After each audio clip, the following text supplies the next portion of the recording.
Okay.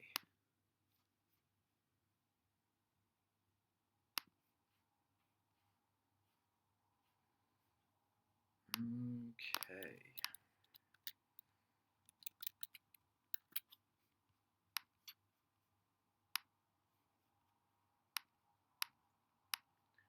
Okay, so this is on. Right, okay.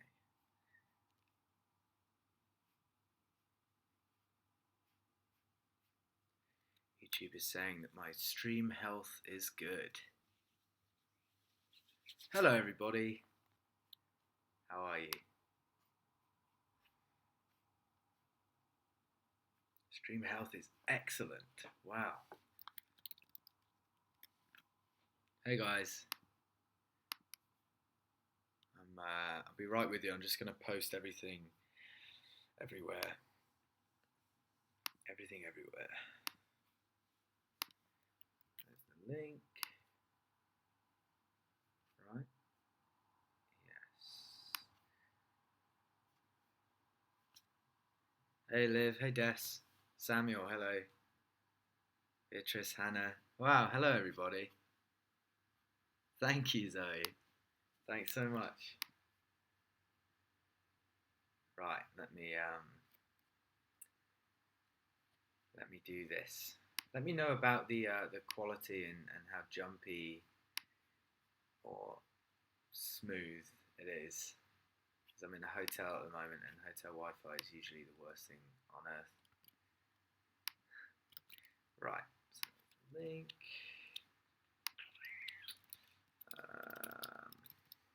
Hey gang. Oh, just doing a live stream over on the YouTube where just doing an album listening party live stream over on YouTube where you can ask me stuff about each track, and I'll probably waffle on about some other stuff.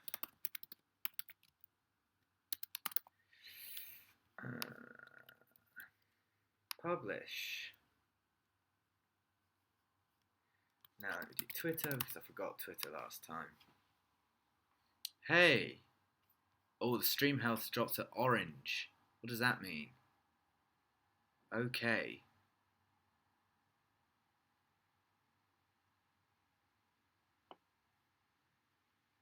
It's a bit quiet. Okay, let me do that.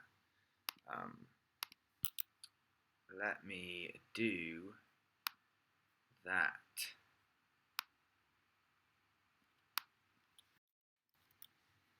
Is that a bit? Oh wait, I might need to do that. Is that a bit better? It may be better.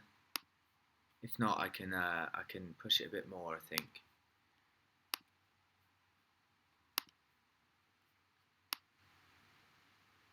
Let's do that. That must be better, I hope. Better, yes, all's good. I mean, it seems fine to me. Marnie seems to be my my litmus test for most things, honestly.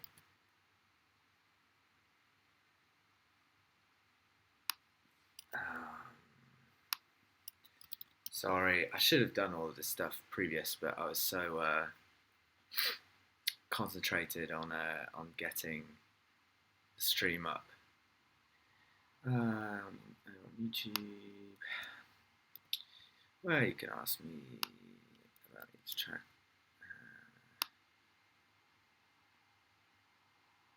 Ask me about each track and stuff. Let's show them that. Like that. Sweet. Okay, I'm here. I'm yours. I'm Yours by Jason Mraz. Ooh. Okay, can I move this?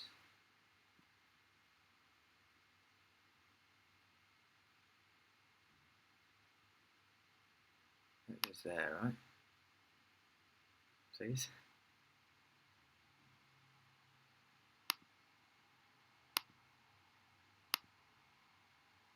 Right, okay. Thank you, Beatrice. I love your hair too. Okay, so just quickly, hello everybody. Um, I'm Lewis, and can I hide this? Or it's showing? I don't really want to see me. I don't think I can. And if you didn't know, my second album came out yesterday. It's called Midnight, and this whole stream is basically me sitting here and listening through the album with you, um, and telling you little, I don't know, tad bits of information um, about each track, and you can ask me questions if you'd like to. Um, I'm just here to basically, I don't know, hopefully shed some light on some songs on the album that you may really enjoy, and maybe help you begin to enjoy some songs that maybe you don't enjoy by shedding light on them. So I'm going to ask that everybody gets their stream ready, because I'm going to listen as well. I haven't listened to this in a while now, since the album listening party. So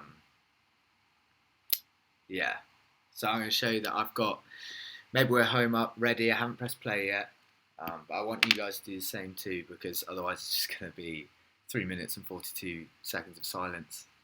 And what's going to happen is, in the middle of the song, if I think of anything, I'm going to, pause it and tell you stuff and all that. Oh, thank you, Emily. Thanks so much for coming to Bristol. It was so fun. Okay, so initially I've just seen a question by Beatrice which said, "What made you name the album Midnight?" So let's start on general album questions. So there are loads of different reasons, honestly. Uh, one of the reasons is that my first album is called The Morning, and honestly, I think that this album, for me anyway, is a real evolution of my first record,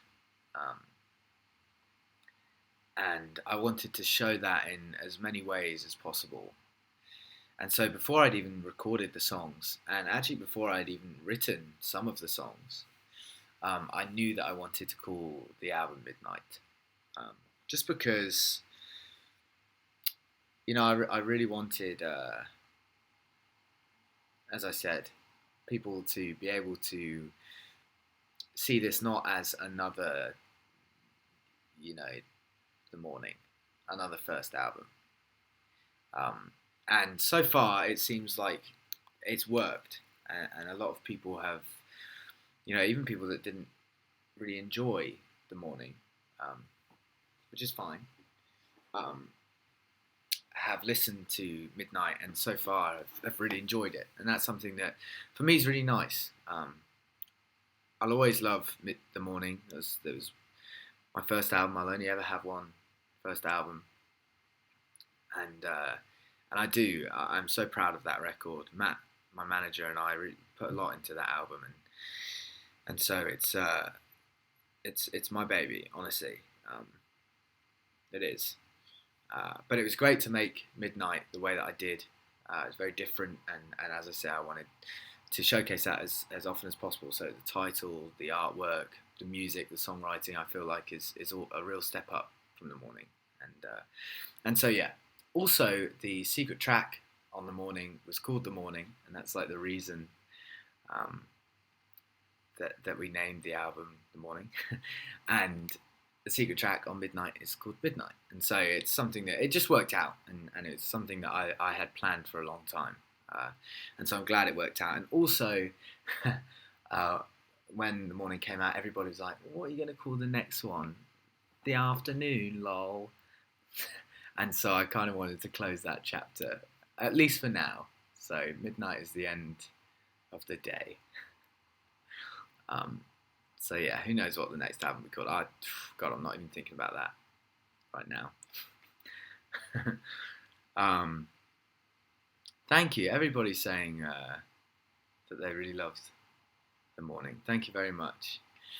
Lucy said, "Why did you choose to use brackets around midnight?" So this was something that uh, I'm not saying I was against, but it was something that made sense, and it's something I didn't think about. Um, Basically, on Spotify, in order to get Slumber, which is track 10, the track before midnight, onto hopefully various playlists and expand the reach for the music. We needed to separate the songs because originally I just wanted to stick Midnight on the end of Slumber, which would make Slumber 8-9 minute song, and that means that it wouldn't be put onto various playlists, which kind of hurt us with the morning because Castle Street, it was a long song because the morning was at the end of Castle Street, and so Castle Street didn't get placed on any playlists because they couldn't just cut the song. So that was something that came to my attention kind of halfway through putting the albums onto the streaming sites and onto iTunes and stuff. And oh, Bailey, you just said that you're watching my live stream whilst driving. Please don't do that. This live stream will stay on YouTube. Please put the phone down and drive. Please don't watch whilst you're driving. That makes me extremely nervous. And so that was something that we had to do. We had to make them separate tracks, which is fine. I don't mind that. I know that a lot of people had said that they hated having to listen to Castle Street when they just wanted to listen to the morning. Which is fine. It's absolutely fine. Right, I say we go into it. Has everybody got their stream ready? Because I'm going to say 3, 2, 1 and then press it. Just quickly though, 007 Shelzy said, "There's always skepticism on a sophomore album. How did you tackle that?" Honestly, I didn't think about it. Okay, Bailey, your partner. Good. I didn't think about it like that. And to be honest, I didn't really have time to think of it like that, at least in the recording process. Because we recorded the album 2.5 weeks, and so we were all living in this bubble and just creating, and it was great. It was really good, really good. I'm very glad that was the way it worked out. So I didn't really have a chance to think about that. And then by the time that I was thinking about that, the record was done, and I couldn't change anything. So yeah, right, we're ready. This is Maybe We're Home, track 1. This is actually this was the first song we recorded, and this doesn't actually have Rob on this version. This is a drummer called George, he was in a load of bands with Ant, who produced the album. Because before we actually recorded the album, we had to record a load of songs in like 2 days, just demos. But there were a few demos that made it onto the album with some extra, musicianship added. But the drums remained. So this isn't actually Rob. This is George. Unfortunately, well, fortunately as well, because George is great. So yeah, that's one thing. This is a song I wrote with a guy called Nick Atkinson. He's a beautiful man. He writes a lot with Gabriel Aplin and St. Raymond, and he's a lovely guy and a very good mate of mine. And yeah, I had this kind of guitar riff running around my head, and it's actually changed quite a lot for this version. Originally, it was more chuggy,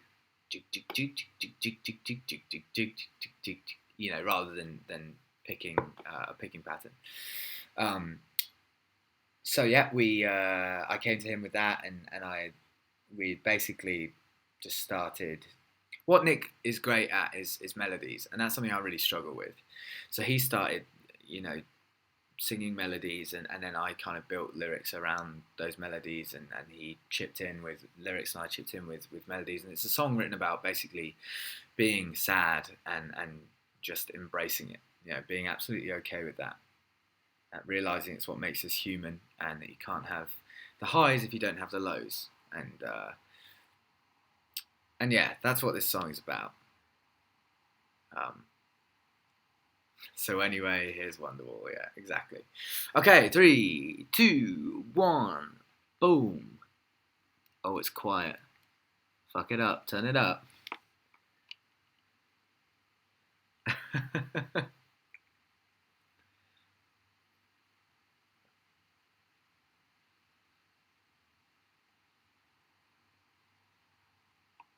Actually, pause just quickly. Sorry. Um, uh, I finally in London. Ross, my guitarist, he brought one of his pedals, a kind of drive pedal, along because I've never really been happy with the tone that I've tried to play. Maybe we're home in live. I've never felt like I've replicated it enough because in the studio we had this amazing homemade compression pedal, which is like a studio compression pedal, and sorry. And so I wouldn't be able to get that on the road. It's a very expensive pedal, and so I've managed to kind of almost recreate the sound, but now Ross brought this pedal from home, which unfortunately means I'm just going to have to buy the pedal, which I'm now finally really happy with the sound live. So yeah, so I'm using a Kurt Cobain Jag live, and I'm a Fender Jaguar, and I'm running it through a load of stuff really. But basically, for this, I'm running it through a boost pedal, this drive pedal, set to only really a little bit of drive, but a slight volume boost, and then through reverb and delay. And I finally think that I've nailed the sound. Anyway, sorry. Resume.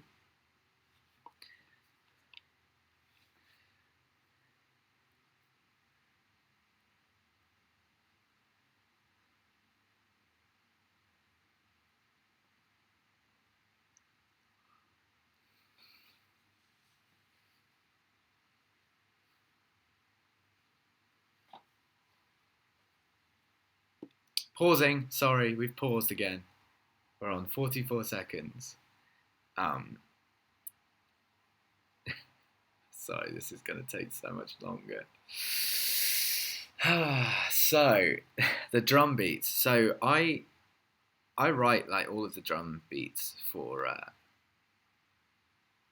my music, and the way that I write them most of the time is that I use MIDI or drum machine, which basically means that at any one point I could play any sample, and it means that theoretically the drummer in the MIDI can have as many arms as possible. So I remember track 2 on the mornings called Holding On, and I wrote this I wrote this drum part for Holding On, which basically meant that you needed like four arms at one point. You need to be hitting 4 things at one point.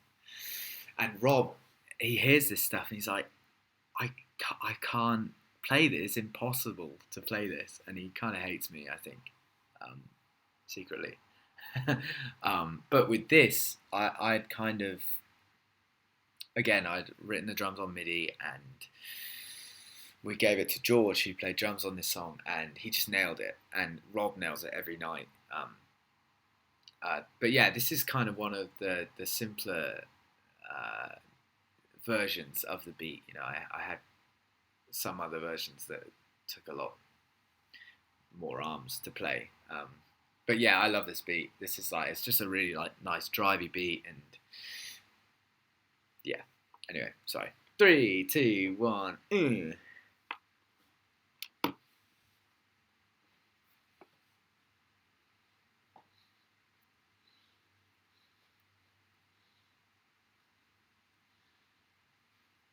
It's weird. Do you know, it's not. It used to be weird listening to my music, but I actually quite enjoy it now. Bit weird. Yes, please do. It was the twin. That's my amp.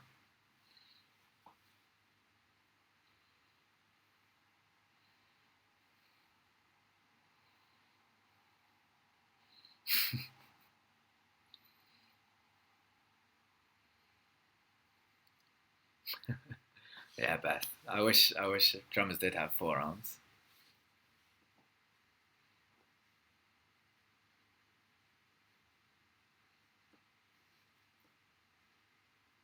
Pausing.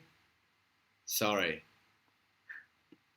So so when the bass comes in here in the second verse, we're at 1 minute 43 by the way. When the bass comes in the second verse live, I always get like a little shiver down my spine. Um, it's like one of my favourite moments in the set. Uh, it's beautiful. um,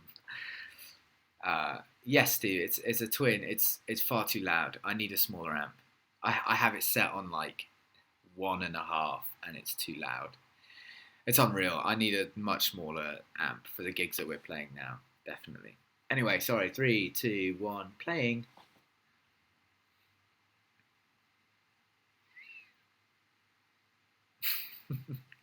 Glenn knows.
Pausing. 3:22. Sorry. There's a lovely Hammond line here. Um, I'm doing this because this is what Adam did when he played it. Hammond is a beautiful organ, and just seeing the video play back of me doing this. Um, it's a beautiful organ. We ran it through a thing called a Leslie, which is like a rotary speaker. It basically spins around and you can adjust the speed, and that's what gives you the vibrato of the Hammond. But that at the end there, 323, is it's just a lovely little Hammond thing. We basically, you're a beautiful organ. Thank you, Lucy. We hello India, welcome. We what was I saying? Oh, we use the Hammond on basically every song. Um, and actually later in the album, you can hear we just let the Leslie spin, and it just has like a droning note, and then we'd pitch shift that note to the key of the song so that it had like a noise, you know. Um, yeah. 3, 2, 1, go.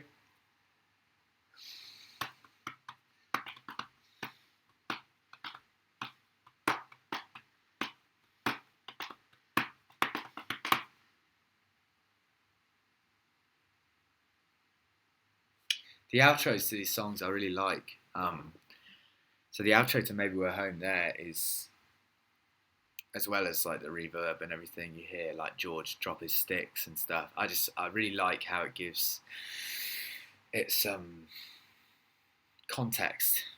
You know, it's not just like the song and then silence. You know. Oh, he paused on that. Oh, come on, guys. We're now at the end of the song. Keep up, everybody. I say 3, 2, 1, go. I'm kidding, of course. Yeah, I really like how every song has context. So with Maybe We're Home, you know, I remember hearing George dropping sticks, and Ant and I just been like, we've got to keep that in there, kind of thing. Just really cool. 3, 2, 1 is too quick, punk. I'm just going to grab a cup of water because I have dry throat disease. It's not a real thing. I just need a drink. So I'll be right back. Do you know what? Actually, I'll play an ad. Wow. Ads. Maybe we're home.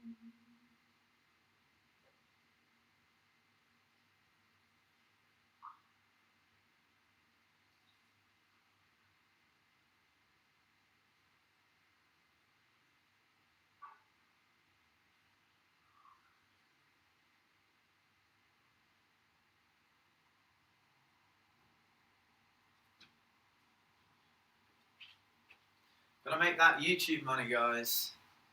Gotta make that YouTube money. Oh, you guys at Adblock. Stop people making money, right? Okay.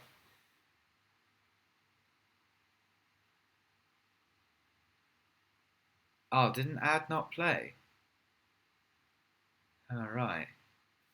Let me try it one more time. Playing ad based on complex criteria. Some of your viewers will see an ad. Keep on streaming. Alright, it's just some of them. Okay, it's just... Never mind. Never mind, eh?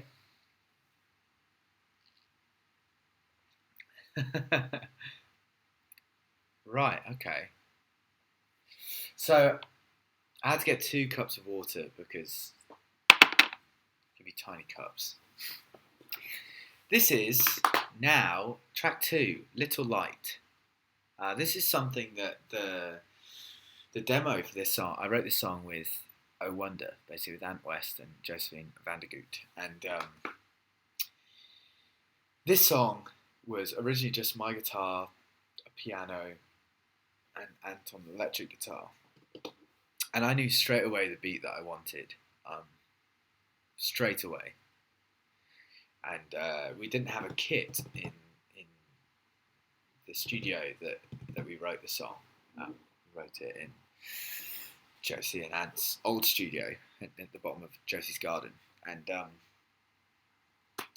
so they had a cajon, and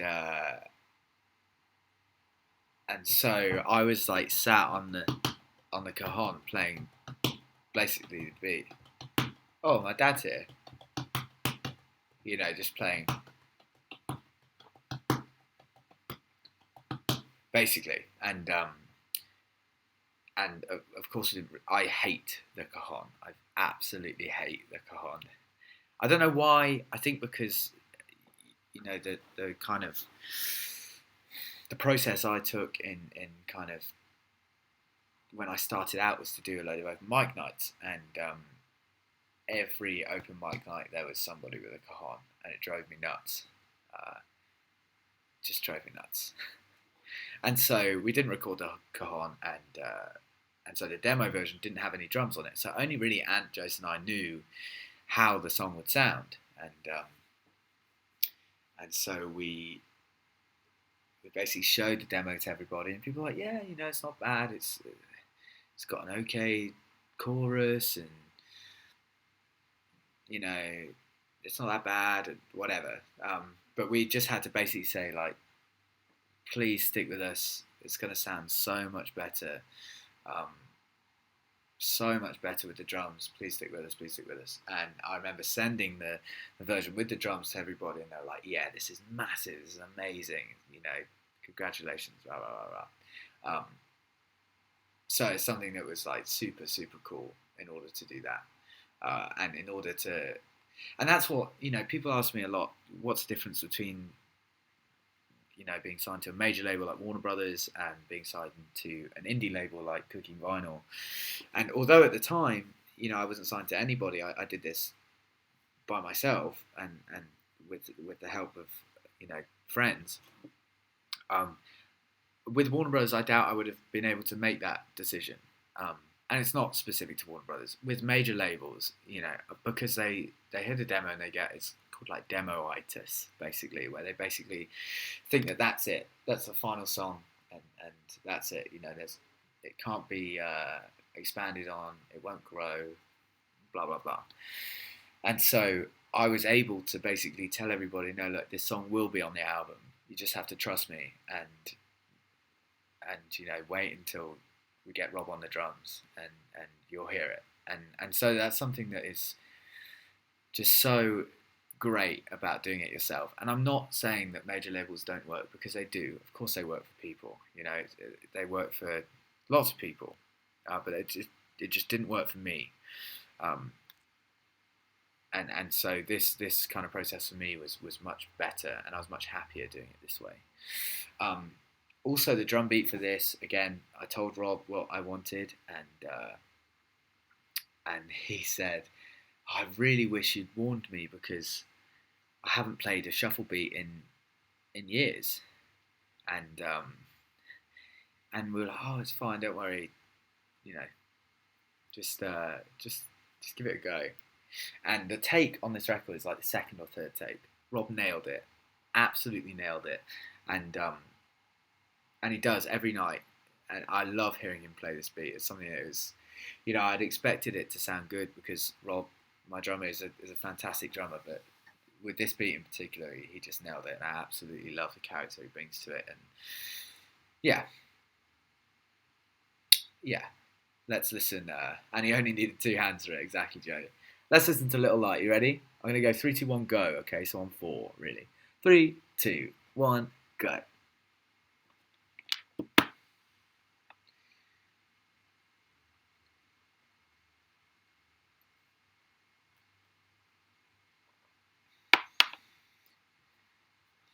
Pausing. Sorry, we're at 15 seconds. Sorry. The guitar here. So this is something that in the studio we had. Ant's Telecaster, which was super nice. He had like some super nice pickups added in. It was amazing. It's like a custom telly. My Telecaster, my Jag, and then there was my 2 acoustics, and then this like red guitar that Drink. How shocking. Guys, this is what it's about. We're not just listening to the album. That's boring. Well, it's not boring. Listen to the album. It's not boring. Please listen to the album. But, you know, I'm just spicing it up a little bit here. I love that that's been made into a drinking game. Anyway, and there was this red guitar that was like a brand I never heard of, and Chris, the engineer at the studio, just said, oh, well, we had a band in, and the guy had this guitar, and I thought it sounded quite nice, so I bought the second-hand one. I haven't really used it yet, and basically, the way that our studio time work is Adam, Rob, and myself, we basically played through the songs once to give Rob a basic structure, and then Adam and I left the room, and Rob played drums to the structure that we made to a click, and then Adam then added bass to the drum take that we edited. Basically, the rhythm was done first, and then the guitar, and actually sometimes the vocal was done before the guitar, and then the vocal, and then additional stuff as well. Actually, we kind of built up the track as much as possible before vocaling it, obviously. Honestly, not obviously. And we had recorded the guitar on, I think, my Jaguar, and it sounded good, but it just wasn't, I don't want to say heavy enough.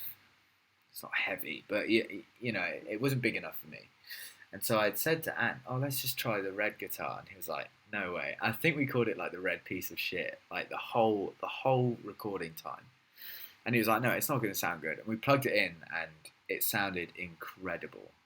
And so now we basically had to like re-record all of the guitar for every song with this red piece of shit. And I can't remember the guitar name. I said to myself that, you know, I'd try and buy one, but I couldn't. So yeah, the guitar sounds so good because we used the red piece of shit, and it sounded great. Okay, 15 seconds. 3, 2, 1, go.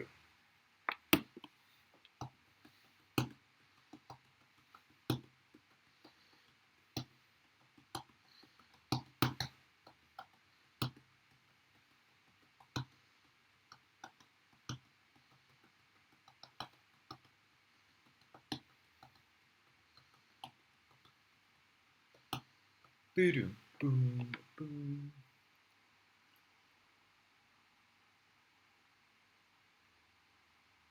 Oh, sorry, Dexter. I don't know the brand. I can't remember.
Pausing. 151. Drink, everybody. Okay, so you hear in the background it's like a noise. That is the Hammond that I was talking about and the Leslie. But also, it's this wonderful thing called the OP1, which a company called Teenage Engineering makes. And it's this synthesizer that I have here. I bring it on tour with me. It's so beautiful. Look at it. It's incredible. And it is basically like my favourite thing ever. And we created a load of like soundscapes with this thing, um, and it's present in the album a lot. Um, it's just a really beautiful machine, and it's just something that yeah, Orla does have one. Something that you could basically, there's just so many, you can just create noise. Yeah, Zoe, you know, Red Means Recording. He has an incredible setup with this thing, um, and it's beautiful. And a lot of the it also has drum stuff as well. You know, it's a great little tool to have on the road, definitely, because whenever I'm on a plane or in the van and I get an idea, I can write stuff down, and I also just try and recreate Bryson Tiller songs all the time. And actually, so the Forever noise, I had to basically before I should really say this before Forever. Let's save it for Forever because otherwise I'll just keep talking. Okay, we're resuming. This is one of my favourite verses of on the album. I love the feedback loops that we created with the guitar. You know, tick, tick, tick, tick, tick, tick. You'll hear it, and also the piano riff that Josephine came up with. The bling, bling, bling, bling, bling, bling, bling was like beautiful. When she played that for the first time, it was incredible. And I'm not going to pause for this verse. So we're at 151. We're going to go.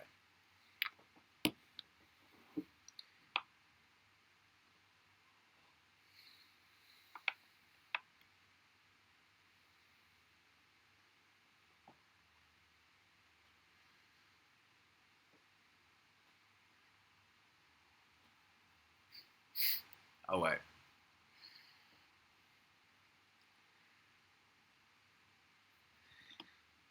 Pausing. 217. Sorry. So drink, everybody. Sorry. So also, this has one of my favourite lyrics from the album. A stranger to my skin, but now I'm braver in my bones. This is something that, like, I don't know. I remember being in the studio with Ant and Jose, and we had come up with this lyric, and and everybody afterwards, when we listened back, we listened, and everybody, when that lyric came up, we paused it and we were just like, whoa, we've written that. And we were all like, good job, everybody. That is a really good lyric. And it's something that I always remember that moment when I sing this song, um, because I've been a fan of every band that Ant has been in, and Josie was like my MySpace song. You know, I love those two, and I respect them so highly as musicians. And to collaborate with them, full stop, was great. But to really come up with something that we were all so proud of was amazing. Um, so yeah, we're resuming 2:17. 3, 2, 1.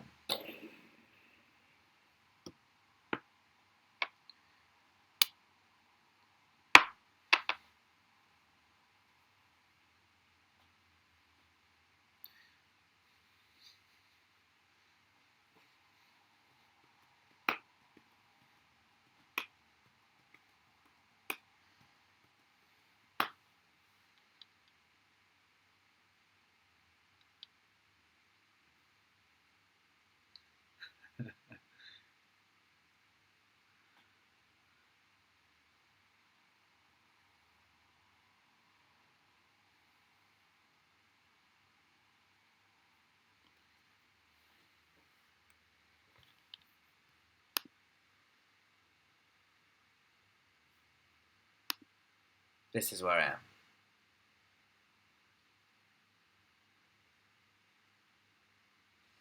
I've been waiting. I've been.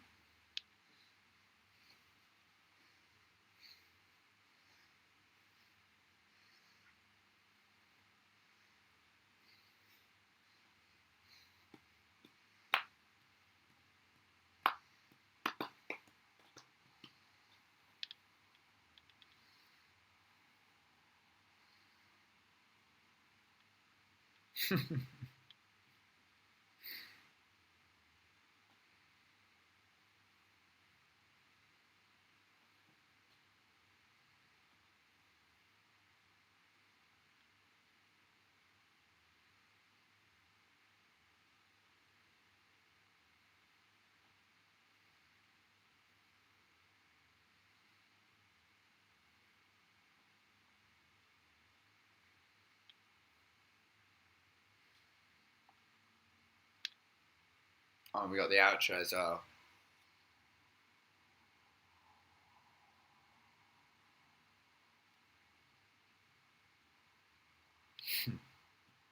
That's little like lots of people are asking me to talk about the video.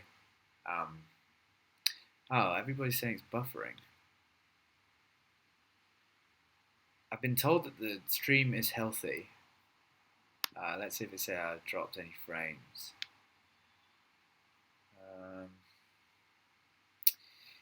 Yes. Okay, we're back. Sorry, it's hotel. Oh, no, we're not. It's hotel Wi-Fi. I'm sorry. It's not very good. I apologise. What I'll do is I'll turn off. I'm not on Wi-Fi on my phone. Okay. We still here? Are we still here?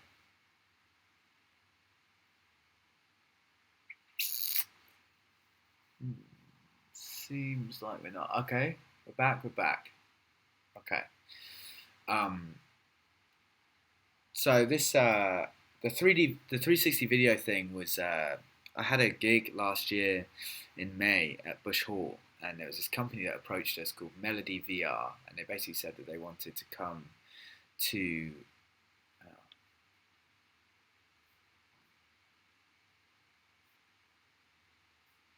hmm I don't really understand what's going on. Back?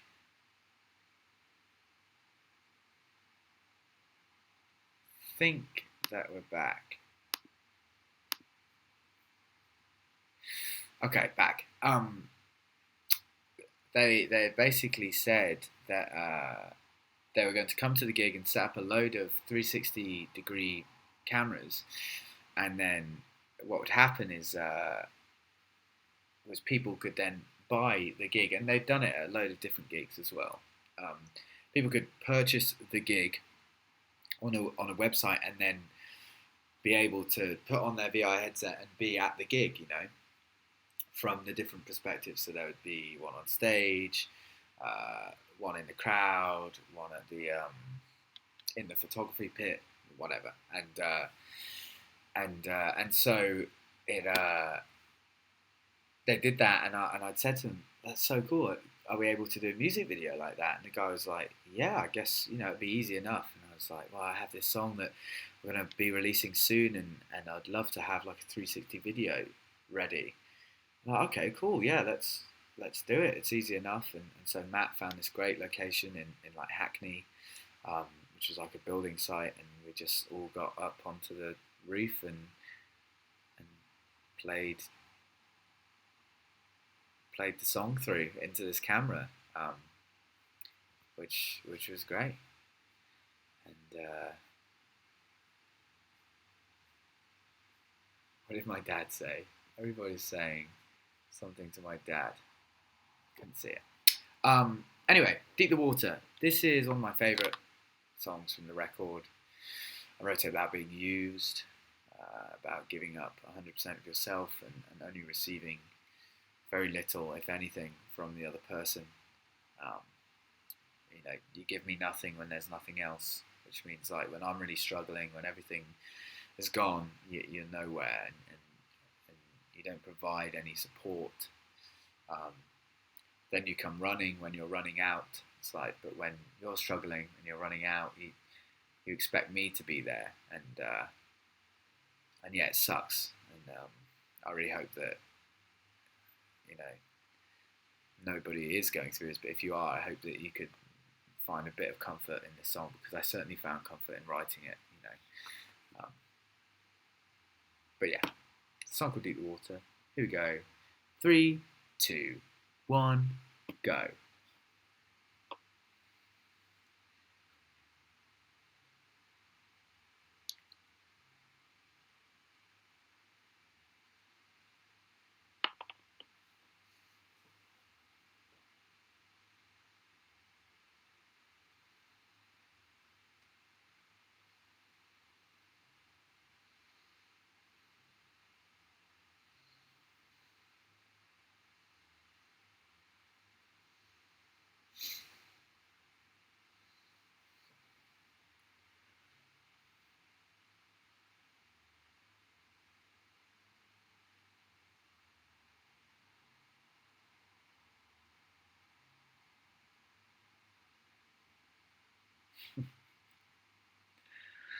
You give me nothing gets me every time.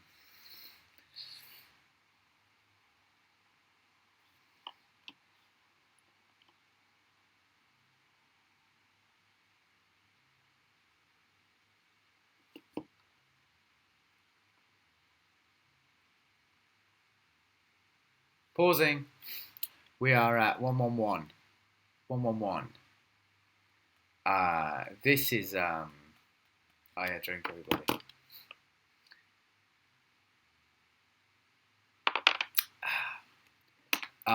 So this is the first the kind of introduction of the strings that you hear on the record. First time you hear them. Again, Josephine from I Wonder, she arranged all of these strings, and we were on a Skype call, and she played us all of the arrangements that she had done. And it was, I don't know, it was pretty incredible. The strings in this verse I absolutely love. I'd never experienced hearing people play strings to my music, and so to be in the room when they were recorded was amazing. We had a quartet come up, and it was amazing. Honestly, I'll never forget that moment.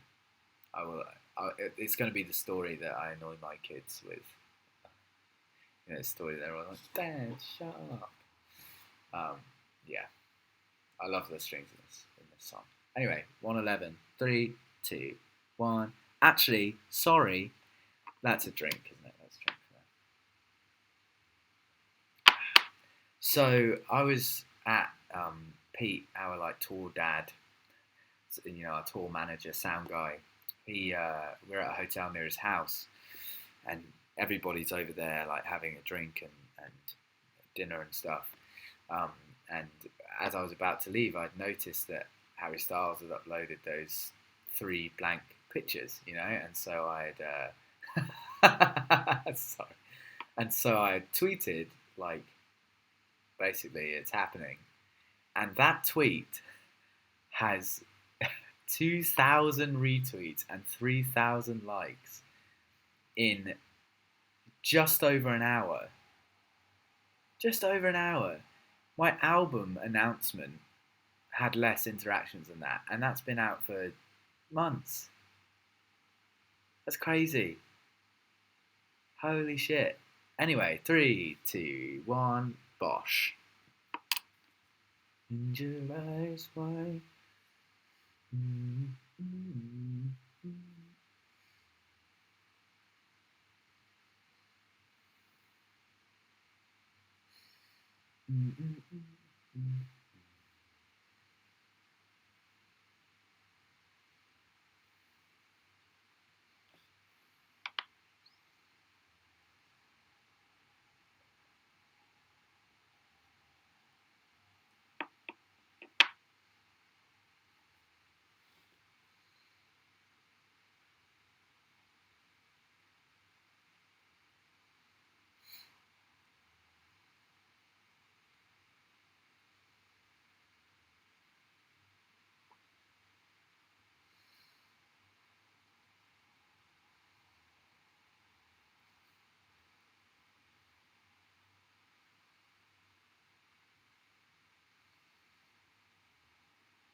Pausing.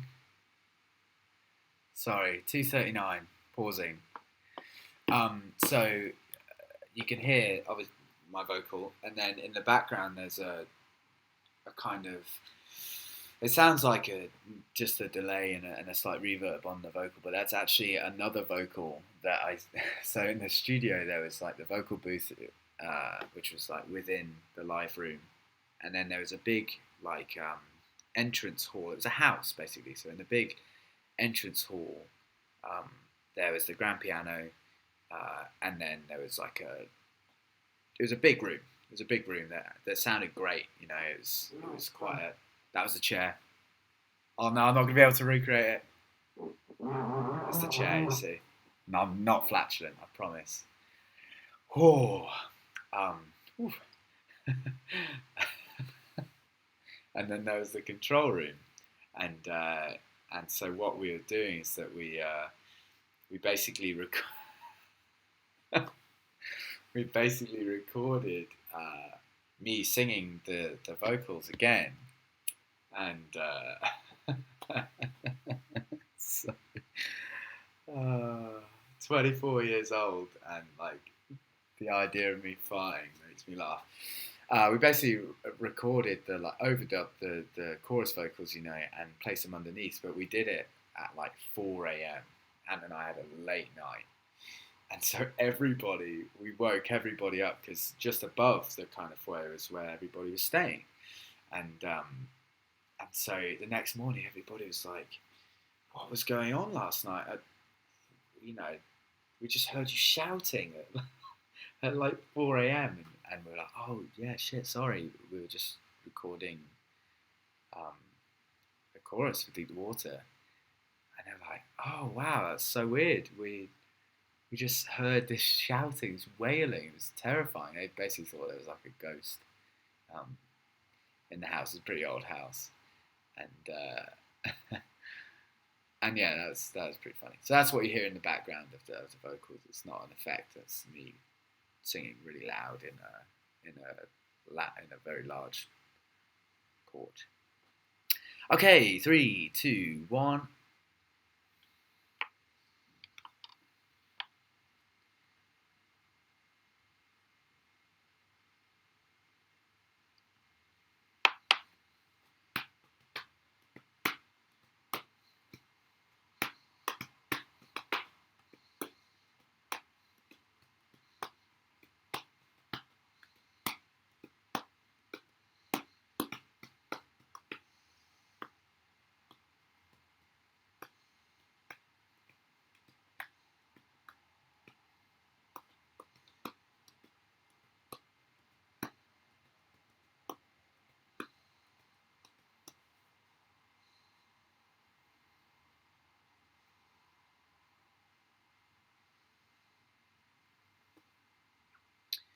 Steve, it was at Vale Studios up in Warwickshire. Okay, let's do the water now. Track 4. Too much water. Track 4. So this is LA Song, which for those of you who don't know, this was a demo on the deluxe version of the album of my first album. Sorry, and and yeah, it's a song that I fortunately was able to revisit and mature a bit. Um, I always loved this song. Uh, I actually wrote the first line and the guitar with Luke from a band called Nizlopi, which was massive for me. I'm a big Nizlopi fan, and we were in a room together, and I remember um, I was playing the guitar, and Luke has this amazing voice. It's quite unconventional, really, but it's a super nice voice, and he just started singing. I've been washed away, and I remember thinking like that is such a beautiful image, and that straight away lined me up to write the rest of the song. We didn't have much time, and and so we wrote that first uh, line um, with together, and then I went away and basically wrote the rest of the song in LA, and that's why it's called LA Song. Um, just because I wrote it in LA, and that was the demo name, and then it became known as LA Song, and we couldn't shake it, and so that's why it's called LA Song.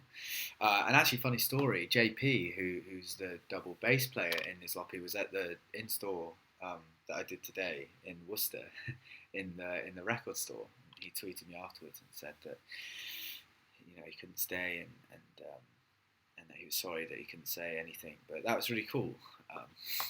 So yeah, that's the reason it's called LA Song. That's how it kind of came about. Just writing that first line with Luke. But yeah, I remember us fiddling around with this in the studio, and Adam just playing bass chords, and we were like, wow, this is really nice. And so we went with it, and we played the drums on the OP1. That's where the drums are coming from, and then Rob then played drums over top of that, and that's what happens in the kind of second verse. So yeah, let's have a listen to this LA Song. 3, 2, 1.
Pausing.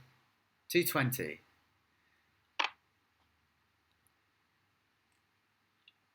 I saw somebody ask if these are the same vocals as the demo version. No, this is a brand new vocal, and actually it's a much softer vocal, and the melody is slightly different in the verse as well. Because in the demos, I've been washed away with everything I've ever known. I'd go down, I'd resolve the oh, whereas now it's everything I've ever known. I stay up there, and then the second time I go, I resolve the melody. So it's slightly different. Here in the middle eight, we were all in that same room that that I was shouting the Deep the Water chorus. Roxanne, Adam, Rob, and myself, and we're just all, various distances away from a microphone, just singing the oh, oh. And we made it super quiet. It's actually quite a loud vocal, and quite a loud layer and texture, but in this it's quite quiet. Resuming in 3, 2, 1.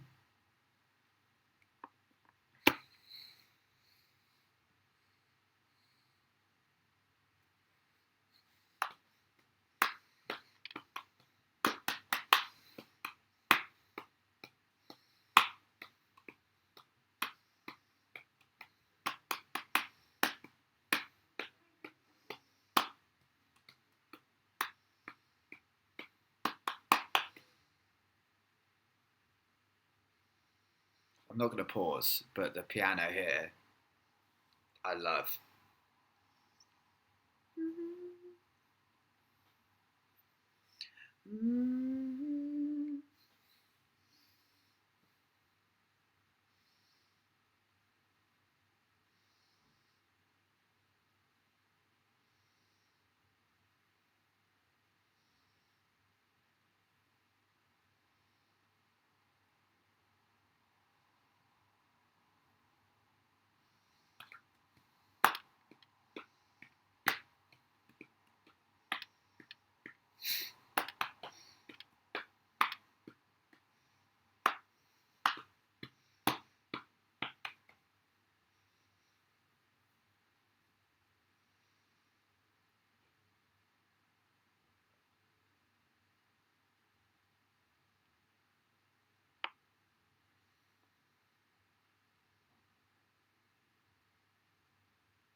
Yeah, I really, really, really love that outro. Okay, everybody. I see people saying that they need a wee and drinks and stuff. So break time. We're almost halfway there. It's only an hour into the stream. I'm gonna have to hurry this up because I'm knackered. This is like my day off, so I need to sleep before the gig tomorrow. So I'm gonna talk a bit less. Cameron, my man. Right, let's get water. Let's wee. I'm gonna attempt to play an ad again. I don't know. We'll see. Hey, we'll see. Be right back. Why did everything change? Oh.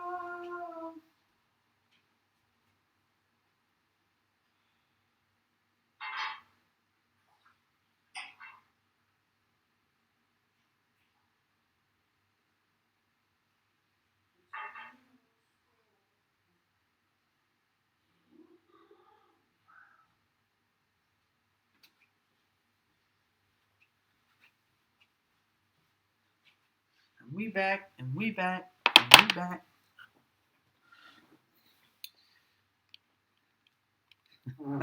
Oh my god, it's the chair. Promise, listen. Still not adding? Okay. Weird.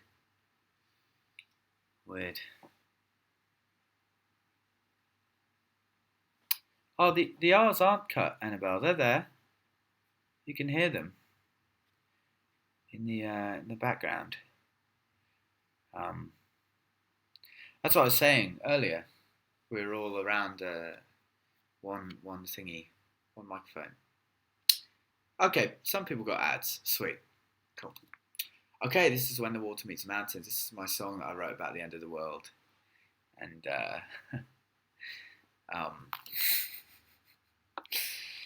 and basically us all drowning and dying, but me just being completely okay with it because I'm with the person I love.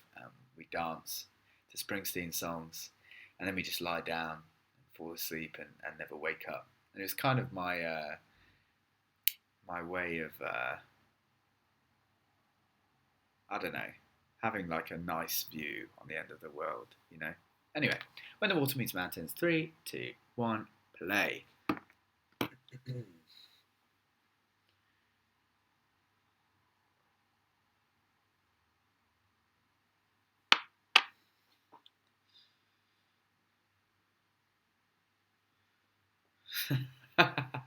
Chelsea.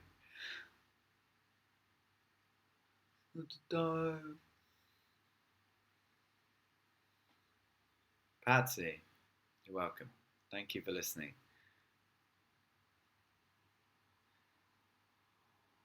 Okay, pausing. Um, sorry, we're at 35. I feel like I should say just quickly, this is actually probably the oldest song on the album. I wrote this song years ago, like before Into the Wild. I think I wrote this with a guy called John Green. Um, at the same time, in the same day that we wrote a song about being at a wedding and not knowing how to dance called Two Left Feet, which actually was I actually really liked. The song was like, I don't know this song, got no rhythm with my two left feet, I only get it wrong. Gotta go, try to burn up in the atmosphere. It was actually like really nice. I might revisit it for album 3. No, no, no, not the John Green. Don't. I mean, he is. Sorry, hit myself. Um, he is the John Green. You know, to me, because I don't know John Green. You know, the author John Green. Just say John Green over and over. It's this wonderful guy. He has a project called Bonfires, and yeah, it's written in open B tuning, so it's uh, what's that? E B E G sharp B E. It's the same that I think In Your Atmosphere by John Mayer has written. I think it is E B E G sharp B E. I think it's the same. Um, yeah, and so it's such an old song that we just like revisited it and made it. Oh, I'm going to sneeze.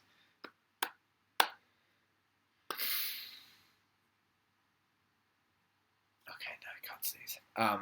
Yeah, okay, we're resuming. Sorry, 35 seconds. 3, 2, 1, go.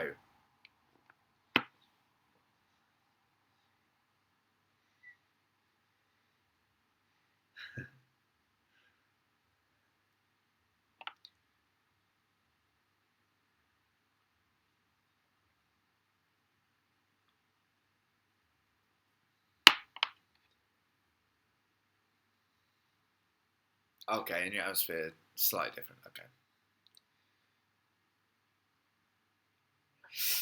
Pausing 106. You hear they're almost like claps in the background. Those those sounds were made by again in the same foyer. Me and the band basically just hitting anything we can, hitting the grand piano top, which had a tambourine on it, and basically just building up a load of sound. So it's not just claps. It's like it's basically it's more it's harder to basically uh, know exactly what the sound is because it's not a snare drum, it's not a tambourine, it's not clap, it's not click, it's like everything, you know, done together, hitting each other kind of thing, exactly. So that was quite fun. That was quite fun. 106, 3, 2, 1, go.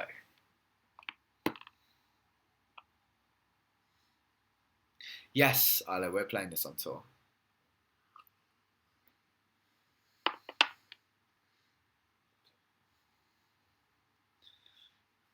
Pausing 122. Sorry, the strings in this are amazing. Josie was incredible here. The lyric is the siren sending out their warning sounds, and you hear the strings go be doo like a siren, which is amazing.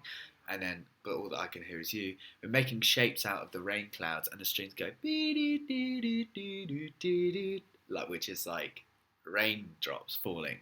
She was incredible, absolutely incredible. 122, 3, 2, 1, go.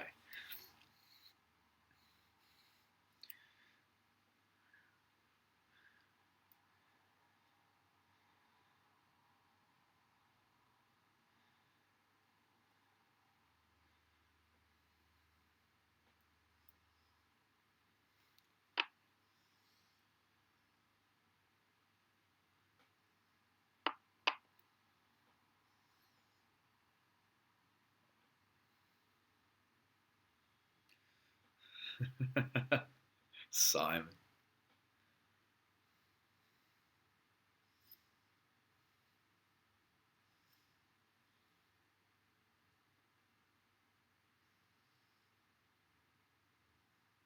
The London selfie is going out tomorrow. Don't worry, guys. Don't worry, guys.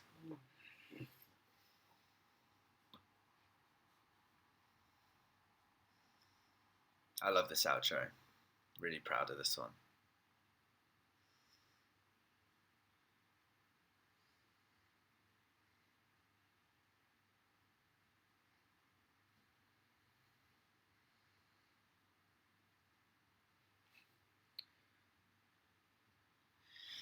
And if you listen closely, you can hear that Leslie rotating. Wow, wow.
Ooh, that's when the water. So I just saw that Chelsea called me a slime. Slime. Hilarious. Chair, I promise. I feel like I have to keep saying it because if people are like dipping in and out, I think I'm really flatulent. I'm going to stick a pillow down.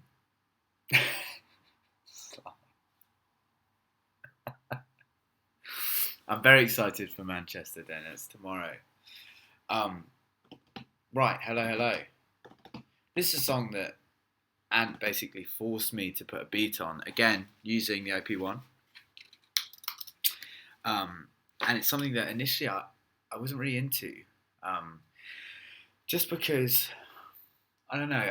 It was just being me, like I was being pushed out of my comfort zone, which kind of scared me. Um, you know. But I'm so glad he did. I love this version now. Um, I'm just gonna play it because yeah. Okay, 3, 2, 1.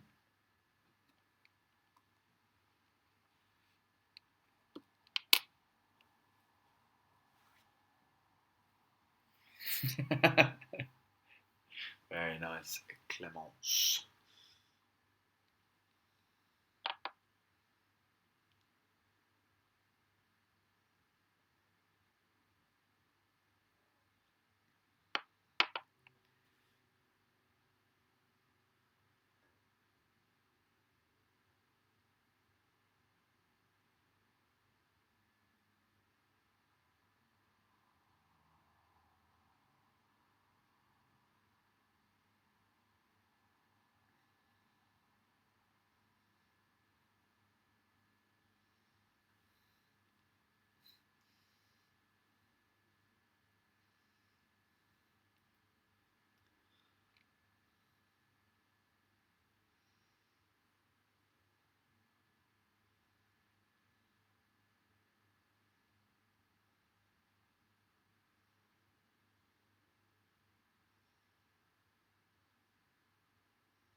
I love the strings here as well. Basically gave every player a solo, you know. So there's the violas there. Sorry, violins. Sorry, violins here. And then here's the viola.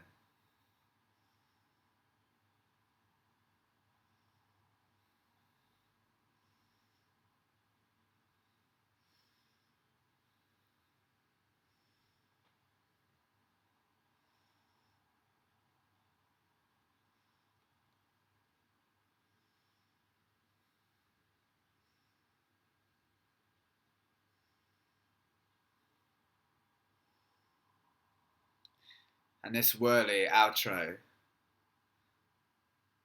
the final note here on the Wurlitzer was like a mistake, but I love it. It's so like lazy. This last roll. Now. Oh, oh, Josephine, you're killing me. Woo. I say hello 48 times in that song, really? That's nuts, Annabelle. Thanks for doing that.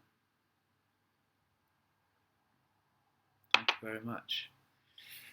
Megan, I've seen you ask a few times if I'm coming out after Oxford with Chumpy Bloke Phil Bam. I'm not drinking for a while, so I'm not. No, sorry. Um, right, here we go. Forever. So before I play this, that is a sound in this in this song that we wanted to. Well, when we play it live, the pianist, so Roxanne and now Julie, used to play it on the piano, you know, and it's tough to do because we're singing and it's such a difficult part to play before the second chorus. And so we created it in the studio with the OP1 with some you know, extra production on it as well. So we added, like, if I remember, a couple of harmonics there, there's a bit of reverb. But what I did when it came to playing this live is I recreated it on here, and it doesn't sound as good, but it's something that I was really happy with because the OP1 you can create so many different sounds, and so you know, so let me show you. So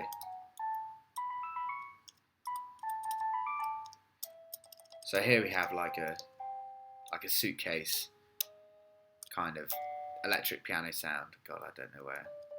Yeah, okay, so like a suitcase electric piano sound, but you can change this by basically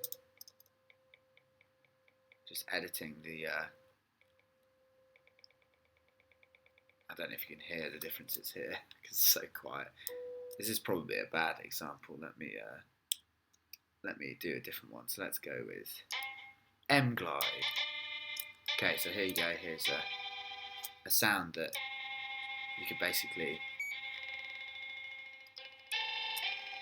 change like so much about the sound. So I was really proud when it came to recreating the Forever sound because there's so many, you know, varieties of things that you can do, and so I managed to be able to. Am I rolled? Why are you holding RoboCop's dick? This is beautiful, man. It's amazing. I was basically able to recreate sound and give it to Rob, and now he triggers it at the gigs, which means that every gig is the same, and it's beautiful. I look forward to it every time.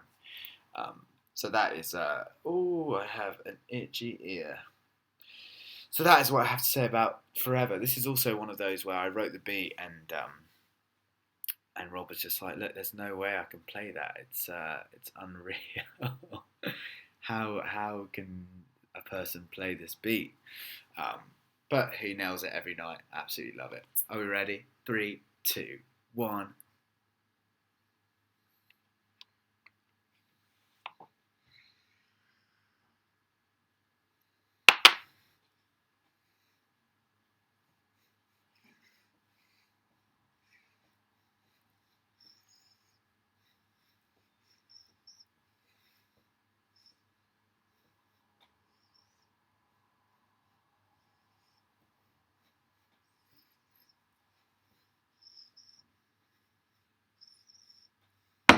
Oh, done it again, sorry.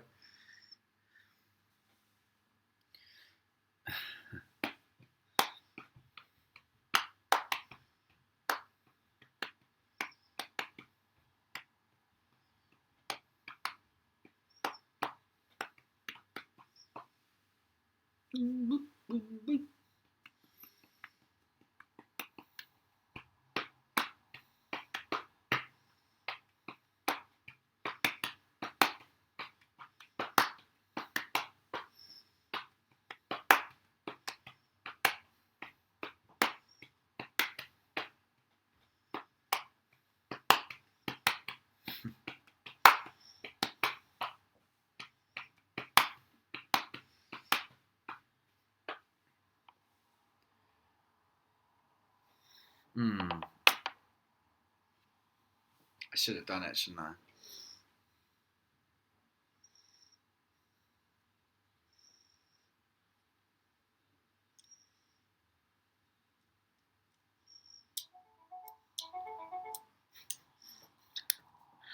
Did I do it, guys? Did I get it? Did I get it right?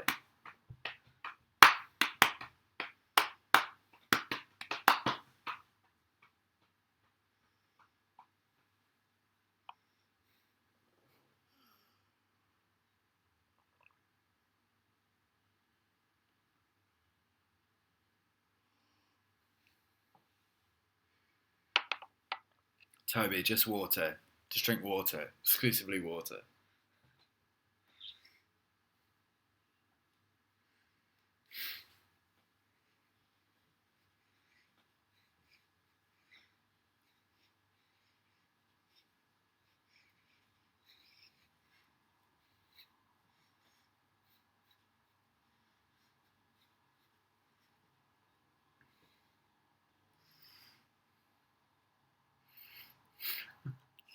Slime.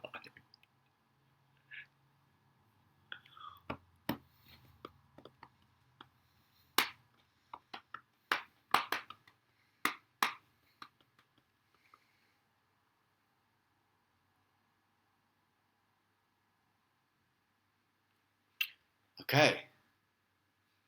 This song is Run. Um, this song I actually recorded in one take.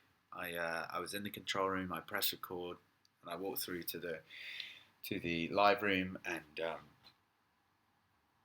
played this song in one take. To like, we had quite a few mics because we were just testing a load, but we only used 2 mics in the end. And yeah, I actually have the video on my MacBook. Adam managed to find it from his camera because Ant filmed me doing it. So I might put that up at some point, maybe tomorrow.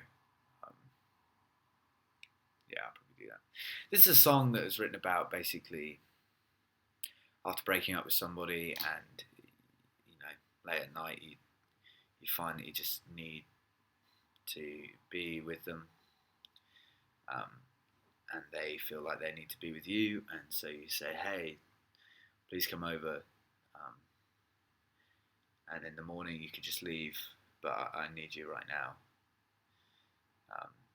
And when you're all out of love, you can run, basically, and then finding that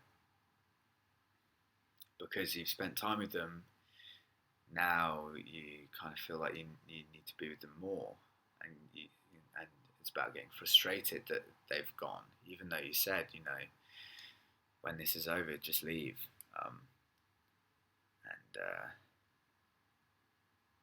and and then that's why in the second chorus, it's when you're all out of love, you just run. It's saying why are you leaving? Um, yeah, it's cool. Run. 3, 2, 1.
Actually, you can hear my belly rumble there.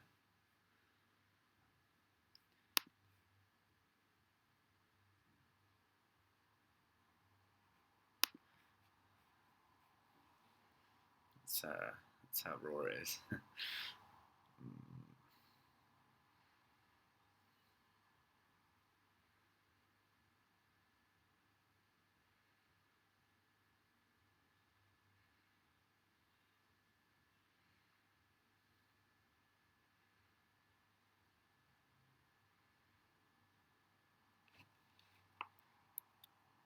Yeah, Sydney.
So that was Run. Yeah, I meant to say before I played that song, actually, you can hear in the re-intro to the second verse after the first chorus, you can hear my belly rumble.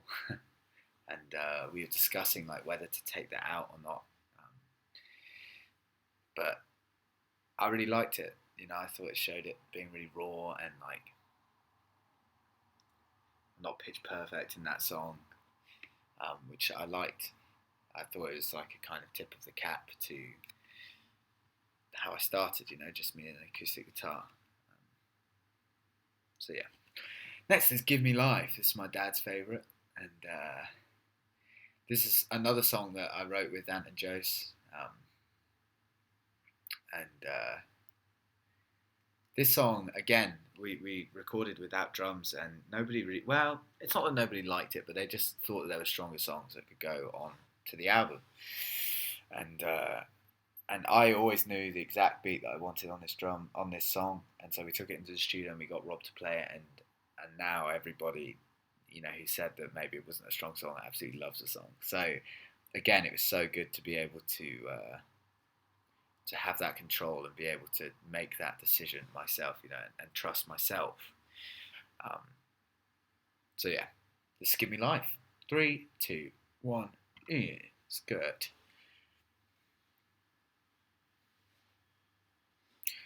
Pausing, we'll start again, just so that people are on the same um, page. Annabelle, why wasn't this a single? So we haven't finished the rotation of the album yet. This could be a single. I don't know. We'll see. This live right now, I really love playing it, but because not many people have heard this song, a lot of people just stand and like try and listen to the lyrics or try and take it in, you know, try and absorb the song. Um, but I'm hoping that soon, when people have heard the song and know it, this will be like one of the kind of dancey songs that people release some energy on. Okay, we're starting it from 000. 3, 2, 1, go.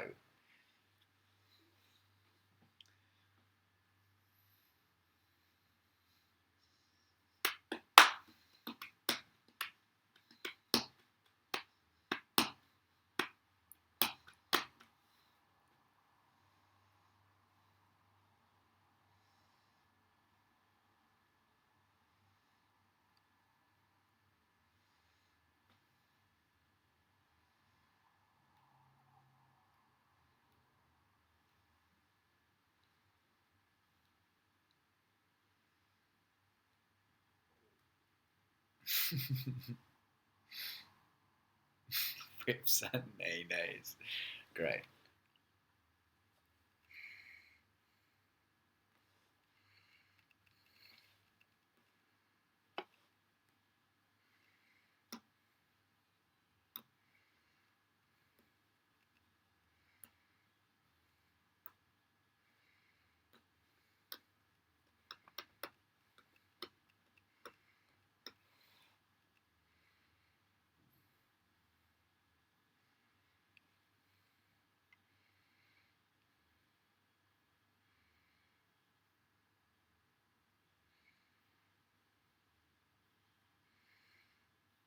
Painted gold, yeah. Yeah, you made me glow.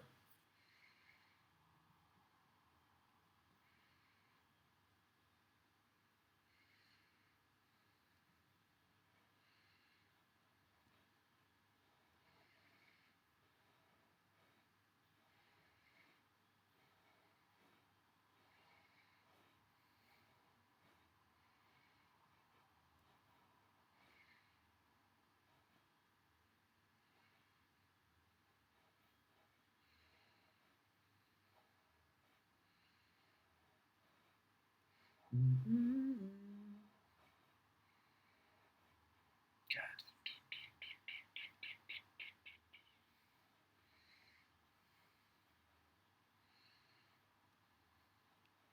Think you're out of sync? Here's where we are. Let me make sure I've got.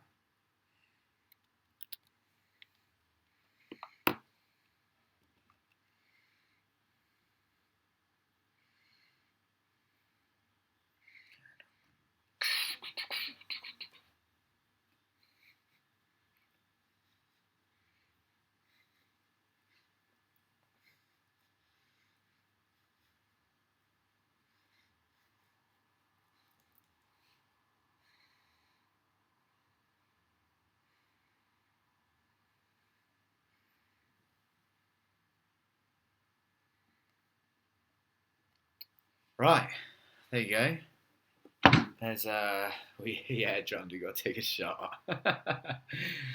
That's track 9. Here's track 10. This song was written about my struggles with sleeping and how I find it so much easier if I'm in bed with somebody, um, a special somebody, not just somebody, special somebody.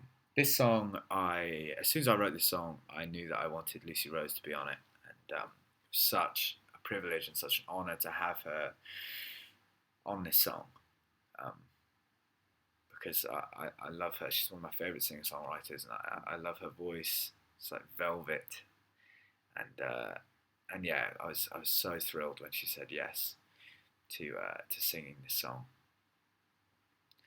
So thrilled. And actually, the guitar. So the guitar is actually 2 guitars.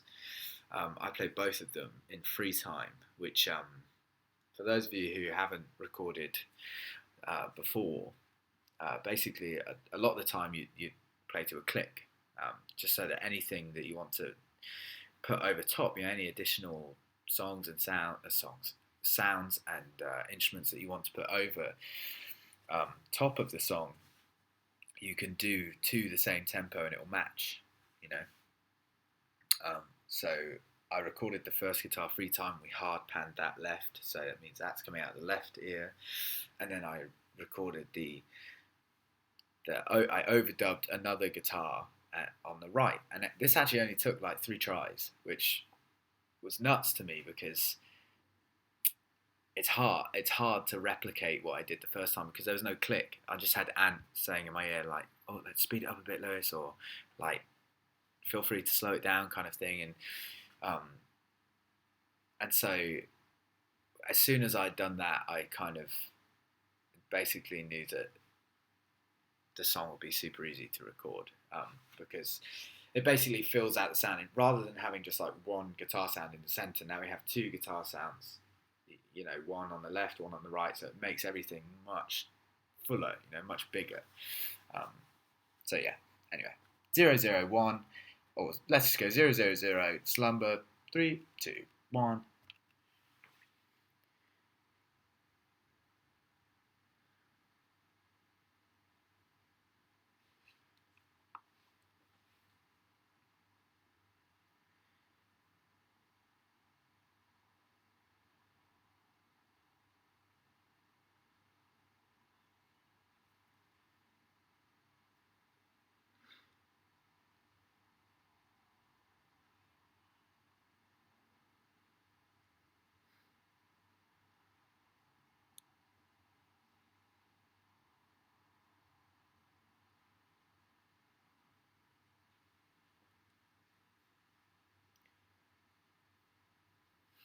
Come sing me You're Slow. Come sing me You're Slow.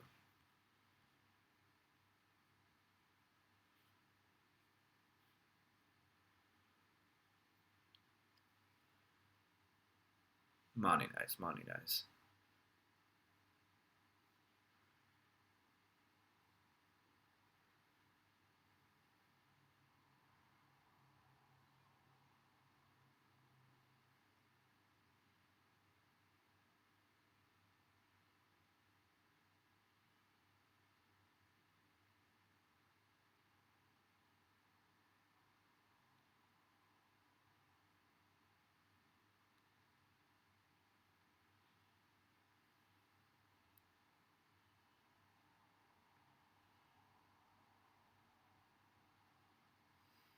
Thank you, guys.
There you go. And you can hear in the background again that the whirling of the Leslie there. Yeah, sorry, somebody asked, Isla, you asked me if my sleeping has improved. It has. Audiobooks. I've discovered audiobooks. And they've helped me. Right, this is the last one, and then I'm going to bed. Sorry, which I'm very excited about. It's been a tough few months for me, and I get to have a lie-in tomorrow, which is just massive. Um, this song, actually, do you know what? This is the oldest song on the album. Definitely, I wrote this before my second EP, I think, with a guy called Joel Pott, um,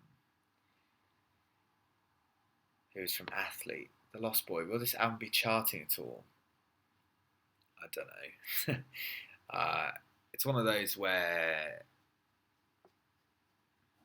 I don't know. I don't know.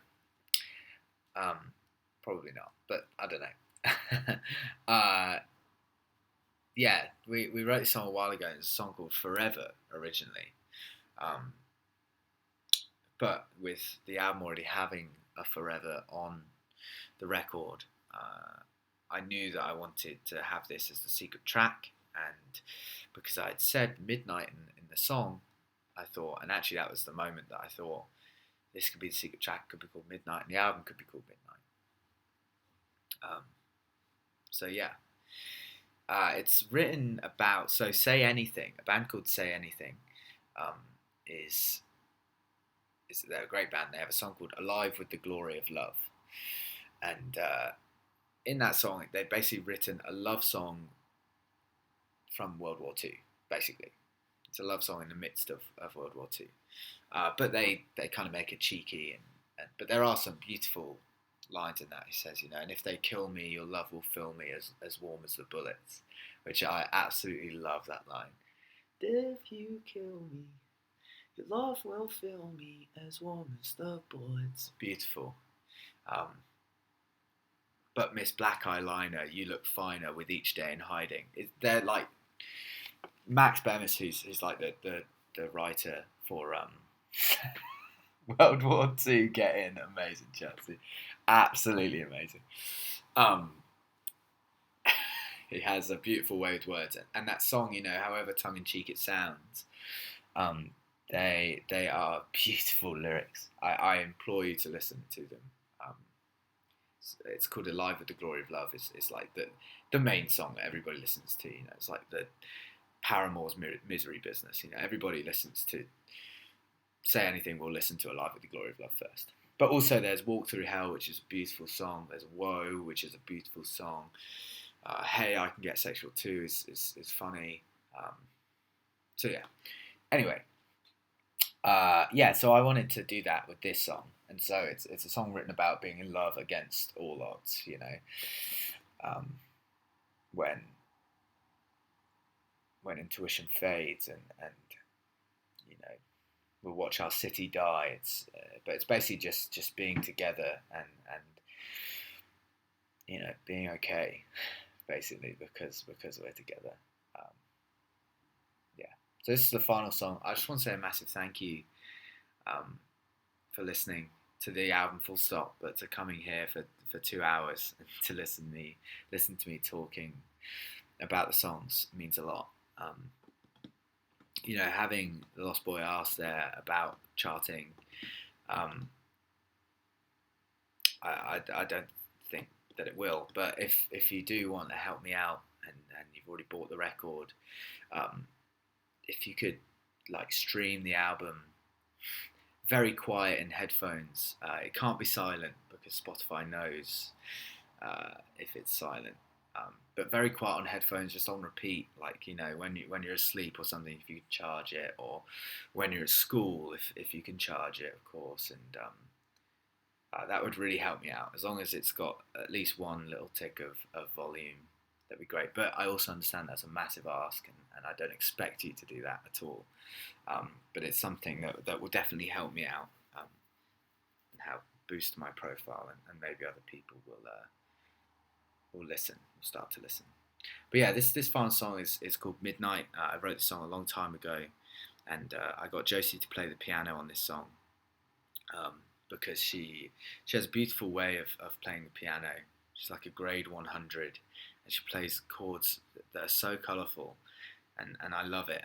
And so I could have played the piano for this song, and I think we actually did record a version where I played piano, but I wanted Josie to do it because it would have just sounded so much better.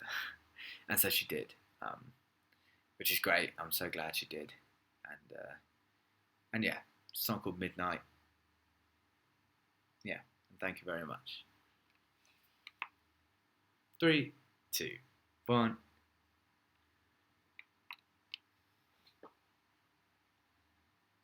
There's that whirling of the Leslie again.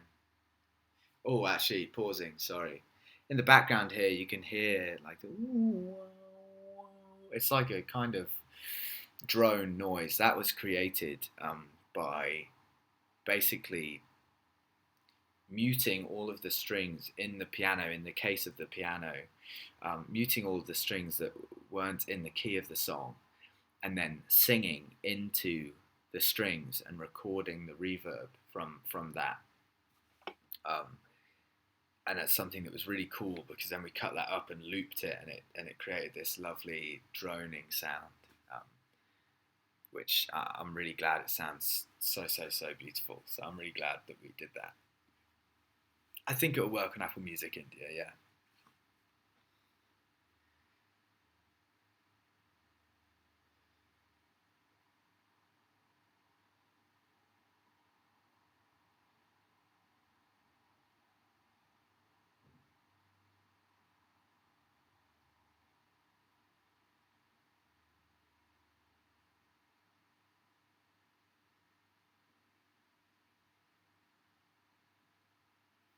Oh, sorry, I didn't count.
We can, Glenn, we can.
I was pretty scared about this outro, honestly, because I thought people would get sick of it. But I'm really glad that I went with it. I think it's a nice outro to the album.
So originally that melody was going to be completely different.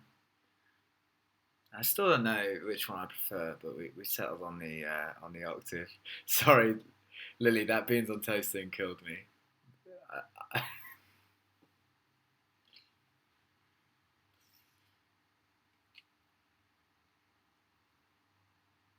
It's still up. The grilled cheese is still up, unfortunately. This is great as well because it shows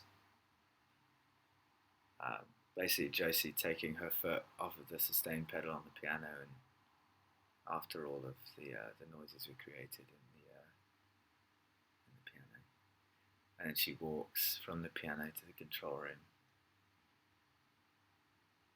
opens the door, and then closes, and that's the end.